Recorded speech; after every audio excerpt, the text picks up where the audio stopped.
Hey, Tracy, right here with Greenpeace USA. We're here in Detroit at the Green New Deal rally. We're here as Greenpeace USA to show solidarity for those local organizers here on the ground, champion, their city to be the engine for the Green New Deal. The climate crisis is not a single issue. It's an emergency that touches everything, and it needs to be treated as such by every candidate running for president.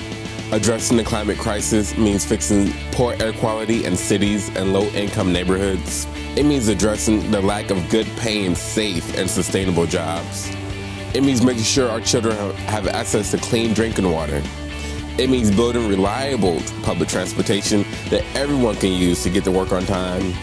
It means a Green New Deal that creates millions of new jobs and a future powered by safe and clean energy.